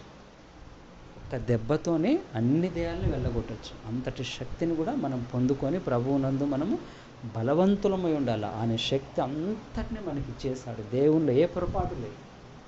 దేవుళ్ళు దెయ్యాల చేత మనం బాధింపబడుతున్నాము అని అంటే దేవుళ్ళు ఏ పొరపాటు లేదు. పొరపాటు ఏంటంటే మనం ఇంకా వాటిని కాళ్ళ కింద వేసి తొక్కడం లేదు. ఇజ్రాయేలీలు అదే చేసింది. ఏం చేశారు? ఇజ్రాయేలీలకు దేవుడు ఏం చేశాడు? మీరు అందరినీ నిర్మూలన చేయండి అన్నాడు.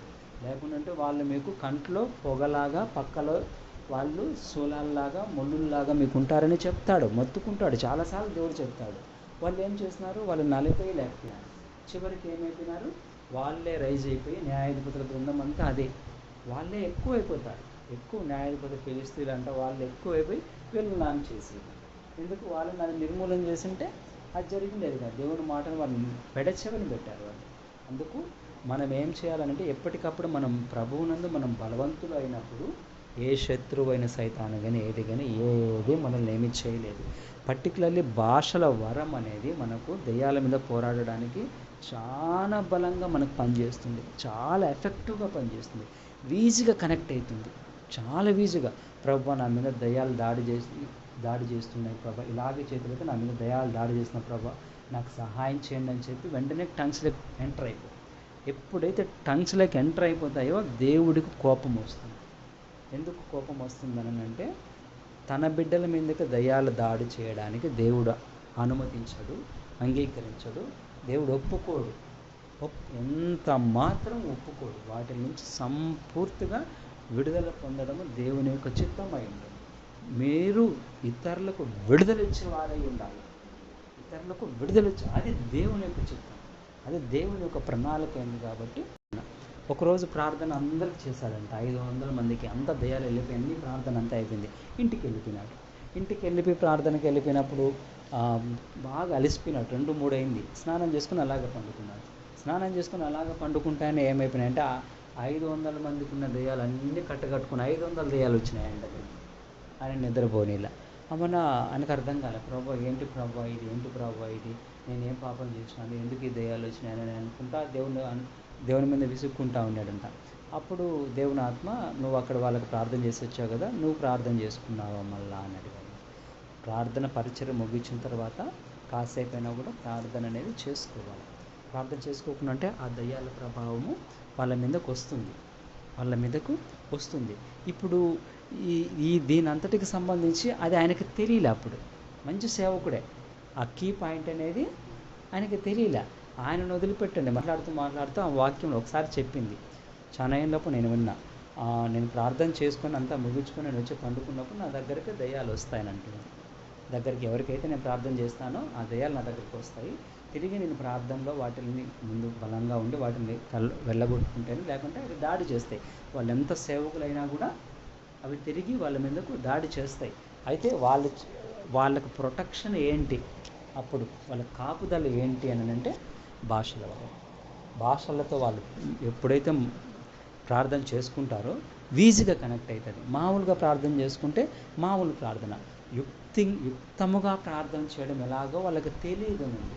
రోమీయులకు రాసిన పత్రికలో యుక్తమైన ప్రార్థన ఏంటి అని అంటే భాషలతో మాట్లాడడమే యుక్తమైనటువంటి ప్రార్థన. ఆ యుక్తమైన ప్రార్థన ద్వారా దయ్యముల యొక్క దాడుల నుంచి మనల్ని మనం కాపాడుకోగలుగుతాము. అనేకులను కూడా కాపాడగలుగుతాం. ఈ జాన్ యూనివర్సిటీకి ఆయన ఒకరోజు 7 రోజులు ఫాస్టింగ్ ప్రేయర్ కండక్ట్ చేశాడు. చాలా ఒక సంవత్సరం అప్పుడు అనుకుంటా. ఒకసారి చివరి రోజు ప్రార్థనకి ఎక్కడికో పోవాల్సి వచ్చింది. ఫోన్ పెట్టుకొని బస్సులోనే కూర్చొని వస్తూ ఉన్నా. నైట్ టైం హెడ్సెట్ పెట్టుకొని నెట్ నుండి లైవ్ చూసుకుంటూ వస్తున్నా. మంచి ప్రార్థనలు, బస్సు అంతా ఫుల్ బిజీనే ఉన్నారు రాత్రుల్లో. ఈ తిరుపతి సైడ్ నుంచి ఇంకా లాంగ్ సైడ్ నుంచి వస్తున్నా నేను. బాగా కనెక్షన్ అయిపోయి దేవునిలో బాగున్నా ఒక దగ్గరికి వచ్చేసేటప్పటికి బస్సు కళ్ళు మూసుకొనే ఉన్నా నేను. ఒక్కసారిగా నేను చూసింది ఏంటంటే ఒక ఆకాశం చూసాను. ఆ ఆకాశంలో ఒక భాష రాయబడింది, చేత్తో ఒక భాష రాయబడింది. ఆ భాష ఏమైంది నాకు తెలీదు. నేను డైరెక్ట్ ఆ భాష దగ్గర, నేను అక్షరాల దగ్గర ఆకాశంలో నేను నిలబడున్నా. నేను ఎప్పుడైతే అది చూస్తున్నానో కరెక్ట్గా ఈయన ఏమంటున్నాడనంటే, మీలో చాలామందికి డైరెక్ట్ యాక్సెస్ జరుగుతుంది, మీకు ఆకాశం మండలాల్లోకి మీరు వెళ్ళడానికి మీకు ప్రవేశం కలుగుతుంది. దీని అర్థం ఏంటంటే మీరు ప్రధానులతో మీరు పోరాడతారు. అప్పటికే ఈ ప్రవచనం జరిగింది, నాకు ఈ ప్రవచనం జరిగిపోయింది. దాని తర్వాత జరిగింది. మీరు డైరెక్ట్ ప్రధానులతో మీరు పోరాడతారని సెకండ్ కన్ఫర్మేషన్ అట్టుగా ఆయన చెప్పాడు. పోరాడతారు. ఇంకొకటి ఏంటంటే మీరు అనేక దేశాల లోపలికి కూడా మీరు పోతారు. అనేక దేశాలకు దేవుని సువార్తను మీరు తీసుకెళ్తారు. ఒకవేళ మీరు వెళ్ళలేని పరిస్థితుల్లో మీ ఆత్మ అయినా సరే అనేక దేశాలకు వెళుతుంది.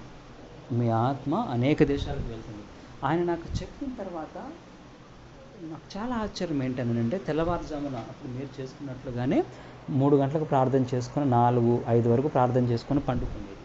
5 గంటల నుంచి దేవుడు దర్శనాలు, స్వరాలు, విజన్స్ అద్భుతంగా చూపిస్తాడు. ఆ టైంలో నాకు దేవుడు ఒక దేశానికి తీసుకెళ్ళాడు. ఒక దేశంలో ఒక యూనివర్సిటీకి తీసుకెళ్ళి నాకు చూపించాడు. ఇంకొక దేశానికి సంబంధించి ఒక 128 వరకు మర్రి చెట్లు ఉన్నాయి ఒక ప్రాంతంలో. అక్కడ ఇంకొక దేశానికి డిఫరెంట్ కంట్రీస్కి ఆయన చెప్పినట్లుగానే ఆత్మలో నన్ను వెళ్ళి చూపించాడు. ఇది వాస్తవం. అది అంటే నేను ఎందుకు చెప్తున్నానంటే, భాషలు ఆ 7 రోజులు భాషలతోనే కంటిన్యూ చేశాడు ఆయన. చివరి రోజు కనుక భాషలే. జాన్ యూనివర్సిటీ భాషలన్నీ మీరు టైప్ చేసి చూడండి. 40 minutes, 45 minutes, 1 hour వాళ్ళు వారానికి ఒకసారి భాషలు కండక్ట్ చేస్తారు. వారంకి చర్చి అంతటిని కూడా వస్తారు, భాషలు మాట్లాడుతూనే ఉంటారు వాళ్ళు. ఒక వారం ఈయన కూడా మాట్లాడుతూనే ఉంటారు. అలా మాట్లాడుతున్నప్పుడు ఏమవుతుందనంటే, ఈయన ఆత్మ వెళ్ళిపోతుంది పరలోకానికి. కొన్నిసార్లు పాతాళానికి వెళ్తుంది. దేవుడు ఎక్కడికి తీసుకెళ్తే అక్కడికి వెళ్ళిపోతుంది. ఇంకొక దేశానికి దేవుడు తీసుకెళ్తుంది. అంటే దేవుని ఆత్మతో మన భాషలతో కనెక్ట్ అయిపోయినప్పుడు ఏమవుతుందనంటే, మన ఆత్మ ట్రావెల్ చేయాలి. అది ఒక స్టెప్. అది మన ఆత్మ ట్రావెల్ చేయాలి అంటే అప్పుడు ఫుల్ కనెక్టెడ్ అయిపోతుందన్నమాట. టంగ్స్ మాట్లాడే కొద్దీ అది ఇంకొక లెవెల్కి వెళ్ళిపోతుంది. అట్లా మనం ఏమాత్రము కూడా దురాత్మలకు భయపడాల్సిన అవసరం లేదు. దేవుని ఆత్మ ఈ భాష ద్వారా మనకు ఈజీగా మనకు పోరాడడం ఎలాగో మనకు నేర్పిస్తాడు. దేవుని శక్తిని మనలో పోస్తాడు. ఎక్కువ భాషలు మాట్లాడే కొద్దీ కాసేపు మాట్లాడినాక కాసేపు ఎక్కువ మాట్లాడుతూ ఉంటే దేవుని శక్తి మనం పోయబడుతుంది. దేవుని శక్తి మనం పోయబడినప్పుడు మనం బలవంతులు అవుతాం. ఇంకా ఎక్కువ మాట్లాడుతున్నామంటే ప్రపంచాన్ని షేక్ చేసే సేవకులు మనం అవ్వగలుగుతాం. అది మన చేతుల్లోనే ఉంటుంది. దేవుడి శక్తి అంతా మనకి ఇచ్చేసాడు. ఇంకా మనం యూజ్ చేసుకున్న దాన్ని బట్టి మనకు ఉంటుంది. సరే, ఇంకొకటి ఏంటంటే 5వ అంశం ఏంటంటే, భాషలు మనకి ఏమి నేర్పుతాయని అంటే ఆరాధన నేర్పుతాయి. భాషలు మనకి ఏమి నేర్పిస్తాయని అంటే ఆరాధనను భాషలు మనకు నేర్పిస్తాయి. దీనికి మనకు తెలిసిందే, యోహాను సువార్త 4:23-24, దేవుని తండ్రిని ఆరాధించే వాళ్ళు ఆత్మతోనూ సత్యంతోనూ ఆరాధించాలి, అట్టి వారే ఉండాలని దేవుడు కోరుకుంటున్నాడు. అంటే ఆత్మతో సత్యంతో ఆరాధన అనేటువంటిది కోరుకోవాలనుకుంటున్నాడు దేవుడు. 1 కొరింథీ 14:15-16, 1 కొరింథీ 14:15-16, అందులో ఒక మాట ఉంటుంది 16వ వచనంలో, ఆత్మతో స్తోత్రము చేసిన ఎడల అని ఒక మాట ఉంటుంది. తీసిన వాళ్ళు చదవండి అక్క, 16వ వచనం. కాబట్టి ఆత్మతో పాడుదును, మనసుతోనూ పాడుదును. లేని ఎడల 1 కొరింథీ 14:16. కాబట్టి ఆత్మతో ప్రార్థన చేద్దాం, ఓకే. మనసుతోనూ ప్రార్థన చేద్దాం, ఆత్మతో పాడుదును, మనసుతోనూ పాడుదును. లేని ఎడల నీవు ఆత్మతో స్తోత్రం చేసినప్పుడు ఉపదేశము పొందువాడు. ఆత్మతో స్తోత్రము చేసినప్పుడు, ఆత్మతో స్తోత్రం అంటే అర్థం ఏంటనంటే, యేసుప్రభు స్తోత్రం స్తోత్రం స్తోత్రం అని మనం అంటాం. యేసుప్రభు స్తోత్రం స్తోత్రం అని అంటానే అది మామూలు మన స్తోత్రం అంటారు అంతే. అంటే చాలామందికి తెలియదు ఆత్మతో స్తోత్రం అంటే, ఆత్మతో పాడుదు అని అంటే అర్థం ఏంటనంటే, ఇప్పుడు నేను పాట పాడుతున్నాను చూడండి, ఇది నా ప్రయత్నం లేకుండానే నాకు వచ్చింది. ఇది నా ప్రయత్నం లేకుండానే. ఇది ఎట్లా వస్తుందని అంటే, నాకు గుడారాల పండుగలో అభిషేకం అయితే జరిగింది. వెంటనే నేను పుత్తూరుకి MBA చదివేటప్పుడు జరిగింది. నాకు పుత్తూరుకి రూమ్కి వచ్చేసాను. రూమ్కి వచ్చినప్పుడు సాయంత్రం అప్పుడు మిద్దెపైకి వెళ్ళిపోయి మామూలుగా ప్రార్థన చేసుకుంటూ ఒక చిన్న పాట పాడుకుంటూ ఉండగానే టంగ్స్ ఫ్లో అయిపోయినాయి. సడన్గా మిద్దెపైన టంగ్స్ వచ్చేసినాయి నాకు. టంగ్స్ వచ్చేటప్పటికి ఆ టంగ్స్ ఎలా వచ్చినాయంటే, ఊరిగా అట్లా మాట్లాడడం కాదు, ఒకరి దగ్గరికి వెళ్ళి ఏదైనా మాట్లాడదామంటే నాకు తెలుగు రాలే, ఆ భాష వచ్చేస్తుంది. ఒక గంట 1.5 గంట రాలేదు అసలు. అప్పుడు ఒక సార్కు ఒకే ఫోన్ ఉండేది, అది క్యాలెండర్ ఉంది. నా క్యాలెండర్ రూమ్లో తగిలించేది, నాకు ఫోన్ లేదు. అప్పుడు ఆ ఫోన్ తీసుకొని నేను, నీ ఫోన్ నాకు ఇవ్వు అని నేను అడుగుతున్నా నా రూమ్మేట్లో. అది కూడా తెలుగు రాలేదు నాకు. వాళ్ళకి అర్థం కావడం, వాళ్ళు ఎగతాళి చేస్తున్నారు, ఇవ్వడం లేదు, వాళ్ళు ఎగతాళి చేస్తున్నారు. అట్లా 1.5 hour నాకు మొత్తము నా భాష తప్పిపోయింది. కానీ వాళ్ళు నాకు ఫోన్ చేసినా కూడా అప్పుడైతే సార్కి అందుబాటులో ఆ రోజు కుదరలే నాకు. 1.5 hour నాకు కంప్లీట్లీ అలా అయిపోయింది. అది ఎలా అయిందంటే, నాకు తర్వాత మన చర్చిలో అయినా సరే, పులంపేట చర్చిలో అయినా సరే, నేను పాటలు పాడుతూ ఉన్నాను అనుకోండి, బాగా కాసేపు పాడుతూ ఉండేటప్పటికి పూర్తిగా టంగ్స్లోకి వెళ్ళిపోతుంది, పూర్తిగా భాషల్లోకి వెళ్ళిపోతుంది. మామూలుగా అయినా సరే, ఎక్కువ అనాయింటెడ్గా ఉన్నప్పుడు, మామూలుగా మాట్లాడుతున్నప్పుడు కూడా అది వెళ్ళిపోతుంది. నేను గమనిస్తున్నాను అది. చాలాసార్లు నాకు అనుభవం ఉంది, చాలా సంఘాలకు వెళ్తాను కదా, ఎక్కడైతే నాకు ఫ్రీనెస్ ఉండాలి, నేను ఫ్రీ ఉండాలి. ఇప్పుడు మనము టెన్షన్గా 2 పాటలే పాడాలి అంటే అలాంటిది రాదు. కొద్దిగా ఫ్రీనెస్ మనకు ఉన్నప్పుడు, ఆత్మ ఫ్లో ఉన్నప్పుడు దేవుడు కంప్లీట్లీ స్వాధీనం చేసుకుంటాడు. మనకి ఎక్కువ టైం ఆరాధనకు, పాటలకు మనం చూసాం కదా, బెరాకకి ఎంత టైం ఇస్తారు దేవుని ఆత్మకు. అంతగా ఫ్రీగా ఉన్నప్పుడు దేవుని ఆత్మ ఫ్లో అవుతుంది. దేవునికి మనం ఆత్మతో స్తోత్రము అంటే, మనం కాదు స్తుతించేది, దేవుని ఆత్మ స్తుతిస్తాడు. ఎప్పుడైతే దేవుని ఆత్మ మన లోపల నుంచి స్తుతిస్తాడో, ఆ స్తుతి దేవునికి ఇష్టమైంది. దేవునికి ఇంకొకటి ఏంటంటే, అసలు ఇదంతా ఏంటి, ఆరాధన అంటే ఏంటంటే, హెబ్రీలకు రాసిన పత్రిక 13:15, ఫిబ్రవరి 13:15, స్తుతి యాగము అర్పించు. హెబ్రీ దాంట్లో ఏముంటుందంటే 13:15లో, జిహ్వా ఫలము మనం అర్పిస్తాము దేవునికి. కాబట్టి ఆయన ద్వారా మనం దేవునికి ఎల్లప్పుడూ స్తుతి యాగం చేయదుము, అనగా ఆయన నామమును ఒప్పుకొను జిహ్వ ఫలము అర్పించుదుము. జిహ్వా ఫలమును మనము అర్పించుదాం అంటే అర్థం ఏంటంటే, దేవునికి ఫలం ఇస్తామంట.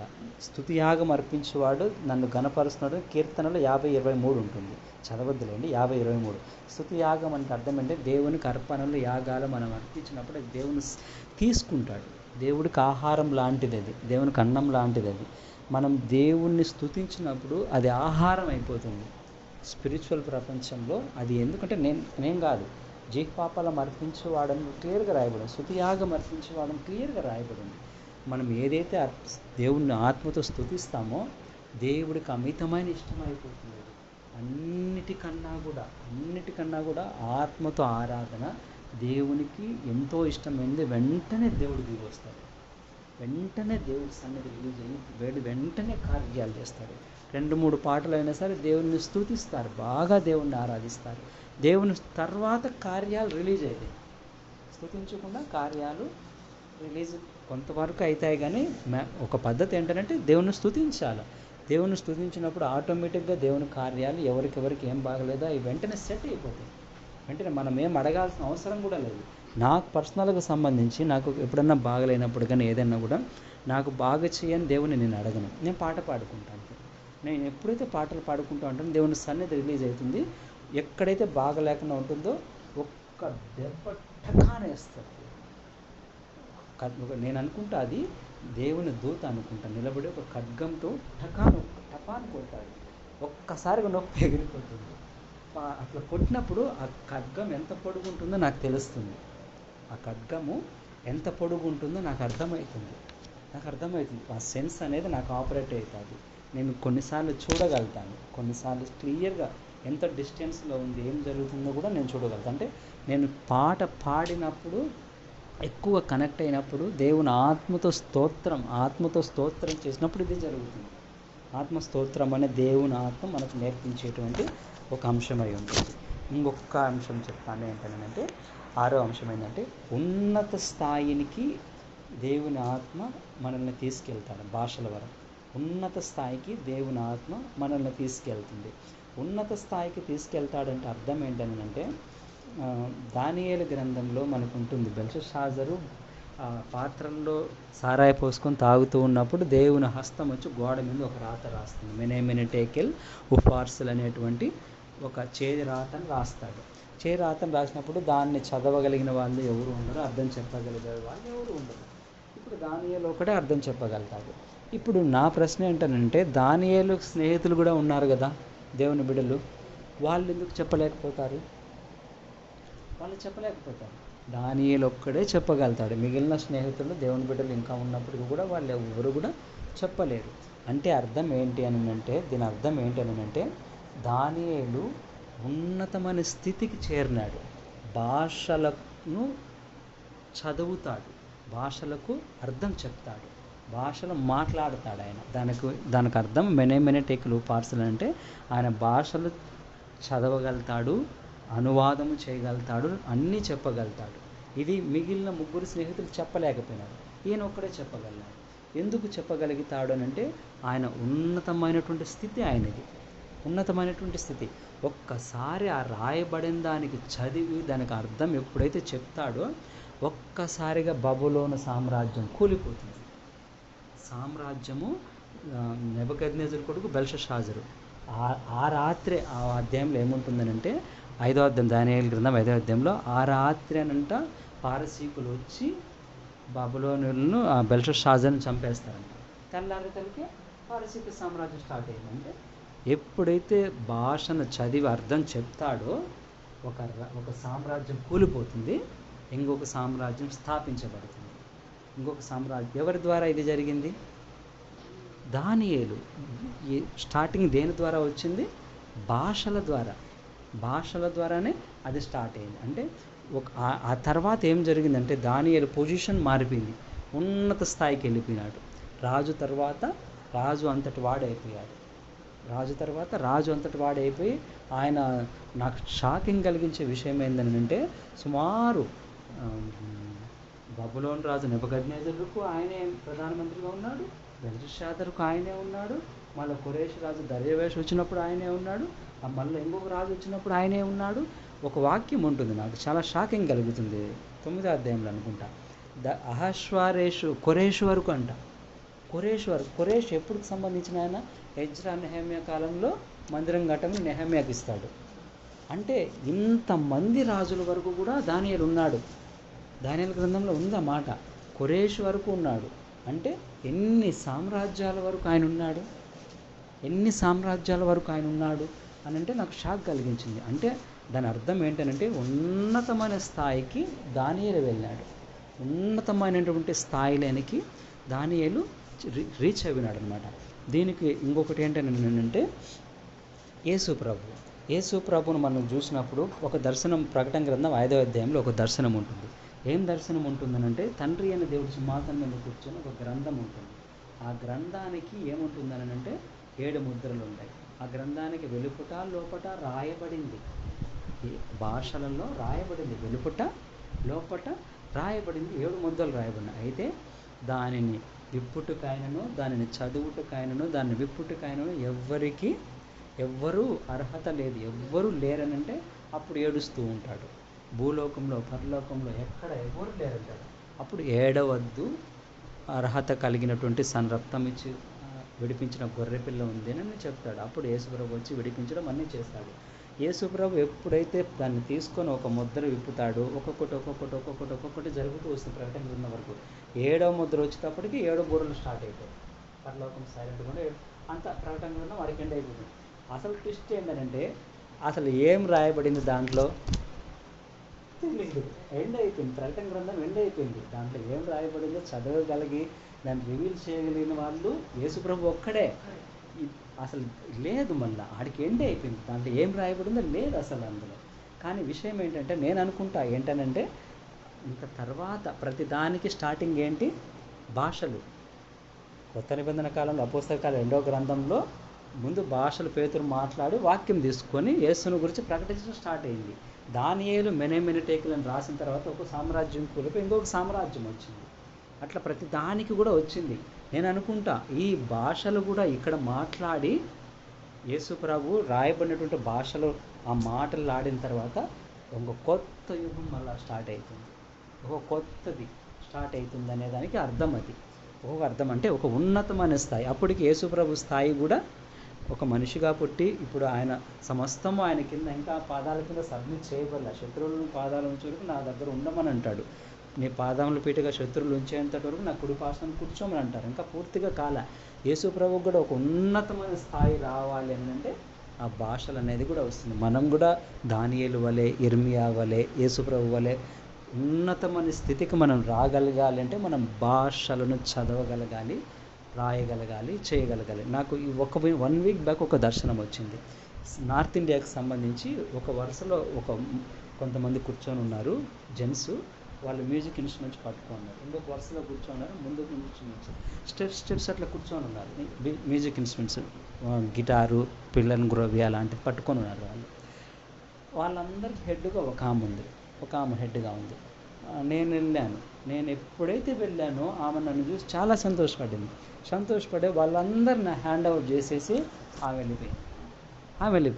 ఆమె వెళ్ళిపోయినాక ఫ్రీ చేతులు పైకి ఎత్తేసి చాలా ఫ్రీగా సంతోషంగా ఉంది. అంతటి వరకు గమ్మున వాళ్ళ కాపలాగా వాళ్ళని పట్టుకొని ఉంది. అప్పుడు నాకు ఒక పదం చూపించాడు దేవుడు. ఒక వారం కిందటే నాకు జరిగింది. సీమ్, సా ఉంది కదా, సా గుడిస్తే సి పెట్టి దాని పక్కన 0 ఉంది, సీమ్ ఉండి మళ్ళీ ఇంగ్లీష్ అక్షరము small R, same R. Telugu పదం సేమ్ ఉంది, మళ్ళీ ఆర్ ఉంది. ఆమె 2 చేతులు ఇలా ఎత్తుకొని చాలా ఫ్రీగా ఉంది. నాకు అర్థం కాలేదు. నేను ఇంకా అడుగుతున్నాను దేవుణ్ణి, దానికి ఇంకా నాకు పదం అర్థం చెప్పలే. కానీ ఆ దర్శనం అర్థం ఏంటనంటే నార్త్ ఇండియాకి సంబంధించి వర్షిప్కి సంబంధించి నాకు సపోర్టెడ్గా వాళ్ళు ఉంటారు. పర్టికులర్లీ అంతమందిలో ఒక వ్యక్తి, పర్టికులర్లీ ఫ్లూట్కి సంబంధించిన ఒక వ్యక్తి నీకు కనెక్ట్ అవుతాడని స్పష్టంగా ఆ దర్శనం అర్థం నాకు దేవుడు స్పష్టంగా నాకు చూపించాడు. కానీ ఒక పదం ఏంటంటే సీమార్ అనేది నాకైతే అర్థం కాలేదు. అట్లా కొన్ని పదాలు నాకు అక్కడక్కడ చూపిస్తాడు, చాలాసార్లు చూపిస్తాడు. కానీ కొన్నిటికి అర్థాలు దేవుడు చూపిస్తాడు, కొన్నిటికి వెంటనే అర్థాలు అయితే చెప్పాడు. అంటే నేను ఎందుకు చెప్తున్నానంటే మనం చదివి దానికి అర్థం చెప్పగలిగే స్థాయికి దానియేలు వల్ల మనం రీచ్ అవ్వి యేసుప్రభు వాళ్ళు రీచ్ అయినప్పుడు మన స్థాయి కూడా ఉన్నతమైనగా మనం వెళ్తాం. ఇదంతా కూడా భాషలు మాట్లాడితేనే జరుగుతుంది తప్ప మన ఉన్నత స్థితి, ఉన్నతమైన స్థానంలోకి ఒక ర్యాంక్లోకి మనం రావాలి అని అంటే మన మినిస్ట్రీ మనం రావాలంటే భాషలు మాట్లాడకుండా ఉంటే మనకు రాదు. సరే, ఫైనల్గా ఒక్కటి చెప్పేసి నేను వదిలేస్తాను. మనకు కావాల్సింది ఏంటంటే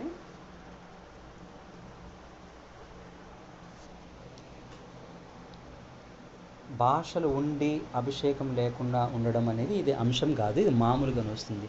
కొంతమంది భాషలు మాట్లాడతారు కానీ వాళ్ళకి అభిషేకం ఉండదు. ఉదాహరణ ఏంటంటే బాబేలు గోపురం దగ్గర ఎవరికి భాషలు ఇచ్చాడు? దేవుడే ప్రజలకు భాషలు ఇచ్చాడు. అభిషేకం ఉండిందా?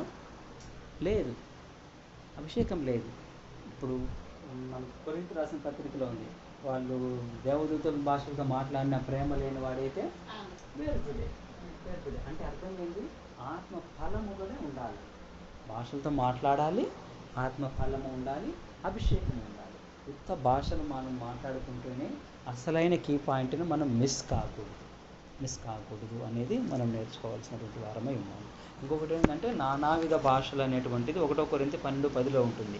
దేవదూతల భాషలు డిఫరెంట్స్ అన్నీ ఉంటాయి కాబట్టి అది ఎలా అవ్వబోతుందని అంటే ఒకసారి జరిగిందంట. ఆయన మాట్లాడుతూ భాషలోకి వెళ్ళిపోయినాడు. భాషలోకి ఇక్కడైతే జరగల, బయట ఎక్కడో జరిగింది అది. భాషలోకి వెళ్ళిపోయినప్పుడు ఒక పాస్టర్ గారికి మైక్ ఇచ్చి సడన్గా భాషలకు అర్థం చెప్పు అన్నాడు. వాక్యం ఈయన భాషల్లోనే వాక్యం చెప్తున్నాడు. ఆయన ఏం జరిగిందంటే పక్కన నిలబడి ఆయన భాషలకు తెలుగు మామూలుగా తెలుగులోకి వాక్యము వాళ్ళ భాషలోకి వాక్యం చెప్పడం అనేది జరిగింది. ఎప్పుడు జరుగుతుంది ఇది? ఫుల్గా మనం కనెక్టెడ్ దేవుని ఆత్మతో అయినప్పుడు ఆత్మచేత మనం మత్తులవ్వాలి.